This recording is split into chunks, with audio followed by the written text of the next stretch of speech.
رت جگوں کی آخری بہار عرف چار پیاروں کی ٹولی۔ یہ سویرا کا دفتر ہے۔ رات بھیگتی جا رہی ہے، چار یار اکٹھے ہیں، ناصر، شیخ صاحب، حنیف، میں۔ بحث جاری ہے۔ میٹرو سے ہجرت کر کے اب ہم سویرا کے دفتر میں آ گئے ہیں۔ حنیف ان دنوں سویرا کا مدیر تھا۔ اس دفتر میں اس کا ایسا جی لگا کہ ہمیں بھی اس نے وہاں کھینچ بلایا۔ اس کا استدلال یہ تھا کہ میٹرو میں شور بہت ہوتا ہے، اطمینان سے بات نہیں ہو سکتی۔ وہ اپنی جگہ سچا تھا، شور تو وہاں تھا، اور اینجلا جب فلور پہ نمودار ہوتی تھی تو میوزک اتنا تیز ہو جاتا تھا کہ شیخ صاحب بھی اینجلا سے اپنی بے اعتنائی کے باوجود گڑبڑا جاتے تھے، بھول جاتے تھے کہ فلاں مسئلے پر برکلے نے کیا کہا تھا اور ہیوم نے کیا کہا تھا اور ان سے پہلے ارسطاطلیس کیا کہہ چکا تھا۔ تو شیخ صاحب نے حنیف کی تجویز پر فوراً ہی صاد کر دیا۔ ویسے بھی اب حالات اور سے اور ہو چکے تھے۔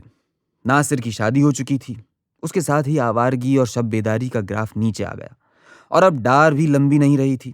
کتنے یار ڈار سے بچھڑ گئے تھے۔ نئی نسل میں تفرقہ پیدا ہو چکا تھا۔ مظفر اب ہماری ڈار میں شامل نہیں ہے، نور عالم بھی اس سبھا میں پابندی سے نہیں آتا، غالب شہر میں وارد ہو تو یہاں آن ٹپکتا ہے، مشتاق جب آتا ہے تو جلدی ہی بور ہو کر چلا جاتا ہے، پھر کئی دن صورت نہیں دکھاتا۔ اسے بور ہونا ہی چاہیے۔ بحث کس قسم کی ہوتی ہے؟ فلسفہ فلسفہ فلسفہ۔ شیخ صاحب تلے ہوئے ہیں کہ وقت کے مسئلے کو اس طرح طے کر دیا جائے کہ دودھ کا دودھ، پانی کا پانی ہو جائے۔ ڈور کے سلجھانے میں حنیف برابر کا شریک ہے۔ بقدر توفیق ناصر بھی ٹکڑا لگاتا ہے، اور جب وہ بولنا شروع کرتا ہے تو وہ فلسفیوں کو ایک طرف دھکیل کر اپنے شاعرانہ تخیل کے زور پر زمان و مکان پر کمندیں ڈالتا ہے۔ ویسے اسے یہاں بیٹھ کر پتہ چل گیا ہے کہ تھیل کا فلسفہ کیا تھا۔ رہا میں تو مجھے ایک خاموش سامع شمار کیجیے۔ شاکر صاحب کے بعد اگر کوئی دوسرا ایسا تھا جو دانشورانہ بحثوں کے بیچ گھنٹوں کے حساب سے گونگے کا گڑ کھا کر بیٹھ سکتا تھا تو وہ میں تھا۔ اس محفل میں بیٹھ کر مجھے اب اس ہنر میں اور زیادہ مہارت ہو گئی تھی۔ کبھی کبھی سوچتا کہ خدا اس صحبت کو سلامت رکھے، اگر یہ صحبت اسی طرح گرم رہی تو میں انشاءاللہ شاکر صاحب کا ریکارڈ توڑ کر اپنا نیا ریکارڈ قائم کروں گا۔ مگر اس بیچ کچھ اور باتیں بھی ہوئیں۔ آخر جو ہم لکھتے تھے وہ کہاں لے جائیں؟ چھپنا چھپانا بعد میں تھا، پہلے یہاں بیٹھ کر سناتے تھے اور دوستوں سے داد لیتے تھے اور تنقید سنتے تھے۔ ناصر نے جو منظوم ڈرامہ لکھا تھا وہ پہلے میں نے یہیں بیٹھ کر سنا تھا۔ میں نے ایک کہانی لکھی، وہ جو کٹا ہوا ڈبہ کے عنوان سے شائع ہوئی تھی، جب لکھ چکا تو یہاں آ کر سنائی۔ جب کہانی ختم ہوئی تو حنیف بولا، شیخ صاحب، آپ نے دیکھا اس شخص نے ہمارے ساتھ کتنا بڑا دھوکہ کیا ہے؟ میں سٹ پٹایا کہ یہ کیا ہوا؟ وقت پر آپ نے جتنی بحث کی یہ خاموش بیٹھا رہا۔ جب بھی میں نے ٹہوکا یہی کہا کہ میری سمجھ میں یہ فلسفہ نہیں آتا، گنا آدمی ہے، سب سمجھ رہا تھا، سب کچھ افسانے میں سمیٹ لیا۔ میں اب دوسرے پہلو سے سٹ پٹایا، یا اللہ، میں نے تو کہانی لکھی ہے، شیخ صاحب کے وقت کے فلسفے کو کیسے سمیٹ لیا؟ مگر شیخ صاحب کو حنیف کی بات سے اتفاق تھا۔ میرا تب بھی یہی خیال تھا اور اب بھی یہی خیال ہے کہ نظریہ ہو یا فلسفہ لکھنے والا اس سے شوق کرنا چاہتا ہے تو بے شک کر لے، لیکن اس میں یہ صلاحیت ہونی چاہیے کہ جب وہ لکھنے بیٹھے تو اسے بھول جائے۔ اگر اس میں بھولنے کی صلاحیت نہیں ہے تو اول الذکر صورت میں وہ نرا ترقی پسند ہو کر رہ جائے گا، دوسری صورت میں منظوم فلسفہ لکھے گا جو نہ فلسفہ ہوگا نہ ادب۔ بے شک لکھنے والے کو ان پڑھ نہیں ہونا چاہیے، لیکن خبر کے ساتھ تھوڑی بے خبری بھی ہو تو یہ لکھنے والے کے لیے بہت بڑی نعمت ہے۔ مگر اس وقت مجھے بحث تھوڑا ہی کرنی تھی۔ حلقے میں بیٹھ کر ایک کام کی بات میں نے ضرور سیکھی، یہ کہ جب آپ کی تحریر زیر بحث ہو تو آپ اپنے منہ میں تالا ڈال لیں، جو کچھ کہا جائے اسے تحمل سے سنیں۔ تو خیر، اس افسانے پر جب گفتگو ہو چکی تو حنیف نے اعلان کیا کہ سویرا کو ایک اچھا افسانہ مل گیا ہے۔ میں پھر سٹ پٹایا، مگر یہ افسانہ تو میں نقوش کو دے چکا ہوں۔ حنیف نے غصے سے مجھے دیکھا، پھر شیخ صاحب سے رجوع کیا، شیخ صاحب، آپ نے انتظار کی حرکت دیکھی؟ اس نے ہم سے اجازت لی تھی؟ کس سے پوچھ کر یہ کہانی نقوش کو دی گئی ہے؟ اب میں مجرم تھا اور کٹہرے میں کھڑا تھا۔ شیخ صاحب نے فیصلہ صادر کیا کہ افسانہ نقوش سے واپس لایا جائے۔ مگر شیخ صاحب، میرے لیے تو طفیل صاحب سے جا کر کہنا کہ افسانہ واپس دے دو بہت مشکل ہے، ویسے بھی یہ تو بہت غیر اخلاقی حرکت ہوگی۔ کوئی غیر اخلاقی حرکت نہیں ہوگی۔ میں نے ناصر کی طرف دیکھا، ناصر چپ۔ میرے تعامل کو دیکھ کر آخر طے یہ ہوا کہ ناصر طفیل صاحب سے بات کرے گا۔ ہم دونوں طفیل صاحب سے جا کر ملے، ناصر نے بات کی، طفیل صاحب نے افسانہ واپس دینے سے صاف انکار کر دیا، پھر وہ افسانہ نقوش ہی میں چھپا۔ لیکن طفیل صاحب سے میری جو ایک وزاداری چلی آتی تھی اس میں ہمیشہ کے لیے ایک دراڑ پڑ گئی۔ اب شیخ صاحب اور حنیف نے مجھے نوٹس دیا کہ دوسرا افسانہ فوراً لکھو، اور وہ افسانہ اس افسانے سے کمتر نہیں ہونا چاہیے، اگلے ہفتے ہم وہ افسانہ سنیں گے۔ تو دوستوں کے جبر نے ہفتے کے اندر اندر مجھ سے دوسرا افسانہ لکھوایا۔ اتنے مختصر عرصے میں شاید پہلی مرتبہ میں نے کوئی افسانہ لکھا تھا۔ مقررہ شب دوستوں کے بیچ بیٹھ کر سنایا، تینوں نے اطمینان کا سانس لیا، خوشی کا اظہار کیا۔ یہ افسانہ اس سے بھی بہتر ہے۔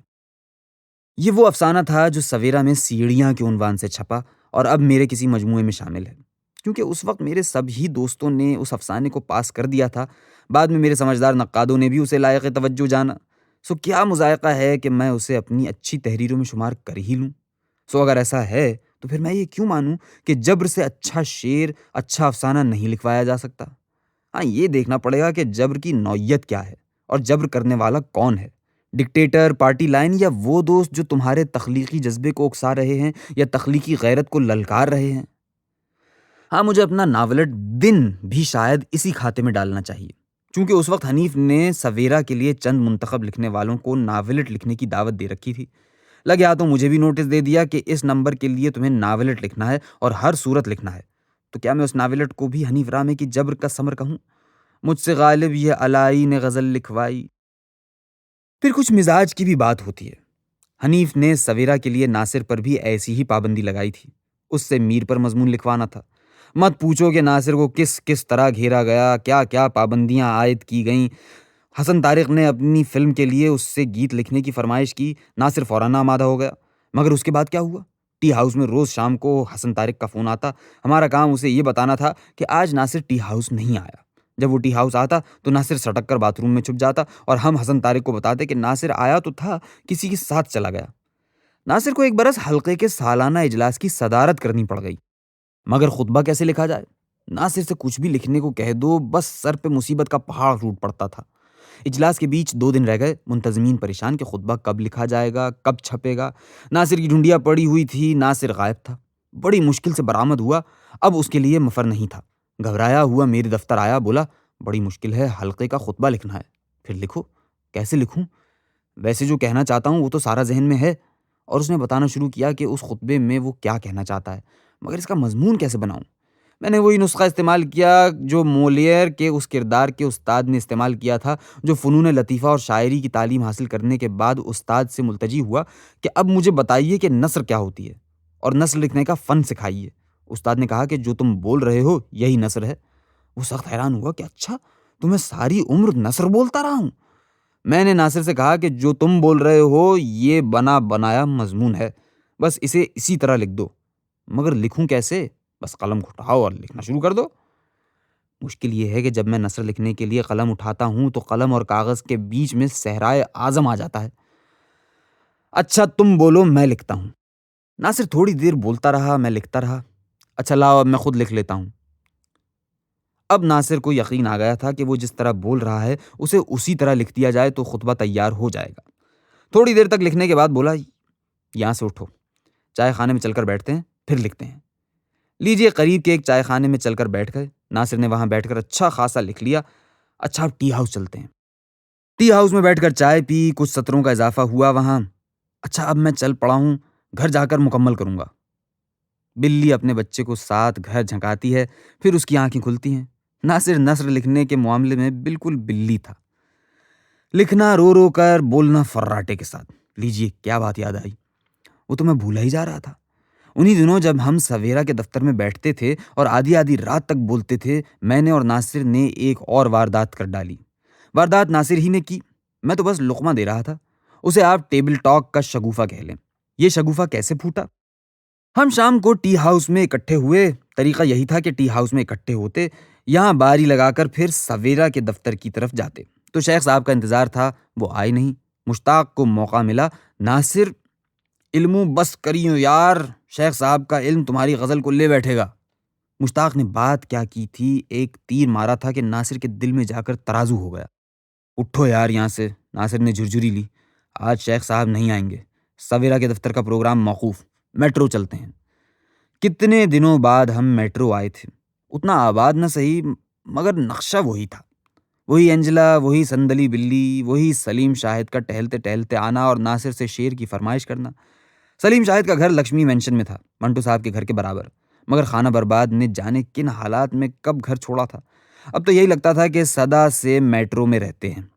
رات بھیگنے پر کسی بھی گھڑی نمودار ہو جاتے، خوبصورت نقش، گوری رنگت، شربتی آنکھیں، کچھ خمار کی کیفیت لیے ہوئے، دوہرا بدن، اپنے حال میں مست، ٹہلتے ٹہلتے آتے اور ہماری میز کے سرے پر آ کر کھڑے ہو جاتے۔ ناصر سے مخاطب ہوتے، ناصر کوئی شعر سناؤ، نیا ہو۔ ناصر شعر سناتا، کھڑے کھڑے لطف لیتے، داد دیتے اور واپس چلے جاتے۔ آج کیبرے کا دن نہیں تھا، فلور بھی کچھ ایسا بھرا نظر نہیں آ رہا تھا، صرف دو جوڑے کچھ تھکے تھکے انداز میں مصروف رقص تھے، بینڈ بھی اسی حساب سے تھکا تھکا بج رہا تھا۔ بہت فلسفہ بگاڑ لیا، ناصر بولا، آج غیر علمی باتیں ہوں گی۔ شکر ہے کہ آج شیخ صاحب نہیں ہیں، مشتاق نے ٹکڑا لگایا۔ یار ٹیبل ٹاک ہونی چاہیے۔ بہت اچھا خیال ہے، مشتاق نے تائید کی۔ انتظار، ہم غالب پہ بات کریں گے مگر بالکل غیر علمی انداز میں۔ پھر رک کر، مگر ریکارڈ کیسے ہوگی؟ مشتاق نے فوراً جیب سے قلم نکالا، کاپی کھولی، کاغذ نکالا۔ تم لوگ باتیں کرو، میں لکھتا ہوں۔ ٹیبل ٹاک کا عنوان قائم کیا گیا، غالب اور ہم۔ ماہ نو میں اشاعت کے لیے رفیق خاور کو پوسٹ کر دیا۔ اس بندہ خدا نے بلا تعامل اسے ماہ نو کی تازہ اشاعت میں شامل کر لیا۔ ماہ نو سرکاری پرچہ ہونے کے باوجود اس زمانے میں معقول قسم کا ادبی رسالہ تھا۔ دائرہ اشاعت اس کا وسیع تھا۔ شور مچ گیا کہ ماہ نو میں یہ کیا چھپا ہے، اور داد سے زیادہ بیداد۔ بعضوں نے ہنسی میں اڑایا، بعضوں کو غصہ آیا۔ ہم مطمئن کہ رد عمل ہماری توقع کے مطابق ہوا۔ اسی رو میں ہم نے 2-2.5 ٹیبل ٹاک اور کر ڈالیں، وہ بھی ماہ نو میں چھپیں۔ شیخ صاحب اور حنیف کے کچھ ذہنی تحفظات تھے۔ اصل اعتراض یہ تھا کہ گفتگو برحق مگر ان میں علم کی کمی ہے۔ اس کمی کو دور کرنے کی نیت سے سویرا کے دفتر میں گفتگو کا اہتمام کیا گیا۔ وہاں یہ ہوا کہ علم زیادہ ہو گیا۔ بہرحال گفتگو کے 2 دور چلے، ایک کا عنوان خوشبو کی ہجرت، دوسری کا عنوان رفتار کا بدن۔ ٹیبل ٹاک کی بجائے سے مکالمے کا نام دیا گیا کہ اس نام میں انہیں ایک علمی ثقافت نظر آتی تھی۔ یہ مکالمات سویرا میں شائع ہوئے۔